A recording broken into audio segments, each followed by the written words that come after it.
একের পর এক জনপ্রিয় ধারাবাহিকে ঠাম্মি চরিত্রে সবার মন জয় করেছেন বর্ষিয়ান অভিনেত্রী বাসন্তী চ্যাটার্জি।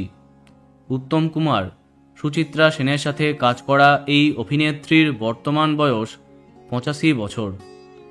নিজের গৌরবময় অতীত তাকে কাঁদিয়ে দেয়। বর্তমানে নিদারুণ কষ্টে দিন কাটছে তার।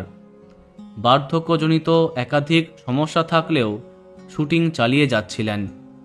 এই বয়সেও তাকে নিজের সমস্ত খরচ সামলাতে হয়, তাই শরীর খারাপ নিয়ে গীতা এলএলবিতে কাজ করে যাচ্ছিলেন। কিন্তু অভিনেত্রী জানিয়েছেন, ফিজিওথেরাপি করতে গিয়ে বেকায়দায় পা পড়েছিল তার। তারপর থেকে আর দাঁড়াতে পারছেন না, ফলে এই অর্থ কষ্টের মাঝে শুটিং বন্ধ। স্টুডিও যাওয়া নেই মানে রোজগার বন্ধ। জমানো টাকা থেকে সংসার চালাচ্ছি, দিন চলছে আমার, চিকিৎসার খরচও, বললেন বাসন্তী দেবী।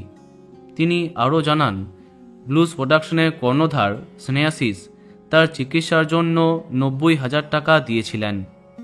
এছাড়া অভিনেতা ভাস্বর চ্যাটার্জির পোস্টে অনেকেই তাকে আর্থিক সাহায্য করেছেন, তার পরিমাণ 2 লক্ষ টাকা। বাসন্তী দেবীর একমাত্র কন্যা বিবাহিত, নিজের সংসার সামলে মায়ের দেখাশোনা করতে পারেন না, তাই এক প্রকার নিঃসঙ্গ জীবন কাটাচ্ছেন আমাদের সকলের প্রিয় বর্ষিয়ান অভিনেত্রী বাসন্তী চ্যাটার্জি।